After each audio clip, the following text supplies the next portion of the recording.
आप सभी दर्शकों को नमस्कार और जोहार। आप देख रहे हैं पीएसए लैब न्यूज और मैं हूं आपके साथ संपादक अशोक कुमार झा। आज हम बात करते हैं संसद में पेश हुए महिला आरक्षण बिल की।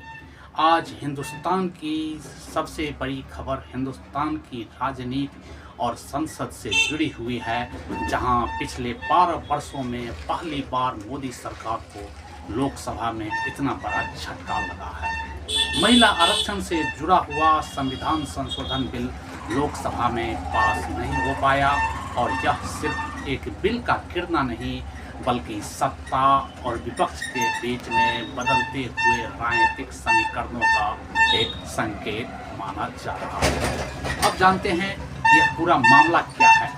करीब 21 घंटे तक चली लंबी बहस के बाद में जब इस बिल पर वोटिंग हुई तो आंकड़े चौंकाने वाले सामने आए। इस बिल के पक्ष में 298 मत पड़े जबकि विपक्ष में 230 वोट पड़े। लेकिन संविधान संशोधन बिल पास कराने के लिए 2/3 मतों की ज़रूरत होती है। यानी इस बिल को पास कराने के लिए सांसद की 543 लोकसभा की 543 वोटों में से करीब 352 वोटों की सरकार को ज़रूरत थी और सरकार इस आंकड़े तक नहीं पहुंच पाई और यहीं पर में यह बिल गिर गया। अब हम जानते हैं कि यह बिल इतना अहम क्यों था। इस बिल में सिर्फ महिला आरक्षण की बात नहीं थी बल्कि संसद के सीटों को 243 से बढ़ा करके 850 तक भी करने का प्रस्ताव शामिल था। यानी यह सीधे तौर पर में भविष्य की राजनीति, परिसीमन और सत्ता संतुलन को प्रभावित करने वाला एक कदम था और यही वजह रही कि इस पर में इतनी तीखी बहस भी हुई। प्रधानमंत्री नरेंद्र मोदी के नेतृत्व में यह पहला मौका था जब सरकार लोकसभा में कोई बड़ा बिल पास कराने में इस तरह से असफल रही है। जबकि केंद्रीय गृह मंत्री अमित शाह और संसदीय कार्य मंत्री किरण रिजिजू ने समर्थन जुटाने में अपनी पूरी कोशिश की। खुद प्रधानमंत्री ने भी सांसदों से अपील की, लेकिन आंकड़े सरकार के पक्ष में फिर भी नहीं जा सके। इस हार के बाद में विपक्ष ने इसे अपनी जीत बताया है। राहुल गांधी ने इस पर कहा कि यह संविधान पर हमले को रोकने की हमारी जीत है और वहीं शशि थरूर ने इस पर में साफ किया कि उनकी पार्टी महिला आरक्षण के पक्ष में है।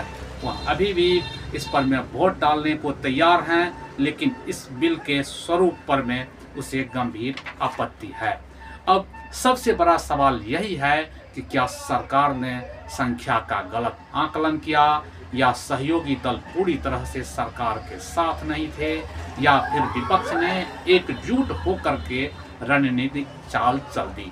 अब ऐसे कई सवाल हैं, इसके जवाब भी आने वाले दिनों में खुद ब खुद साफ होते चले जाएंगे। परंतु यह घटना अब कई बड़े संकेत दे रही है कि अब संसद में हर बिल के लिए सहमति की जरूरत होगी। विपक्ष पहले से ज़्यादा आक्रामक और संगठित हो चुका है और सरकार के लिए हर कदम पहले जैसा अब आसान नहीं रहेगा, क्योंकि यह बिल सिर्फ एक बिल का गिरना नहीं है बल्कि यह लोकतंत्र की उस ताकत का उदाहरण है जहां बहस, असहमति और संतुलन तीनों मिल करके फैसले तय करते हैं।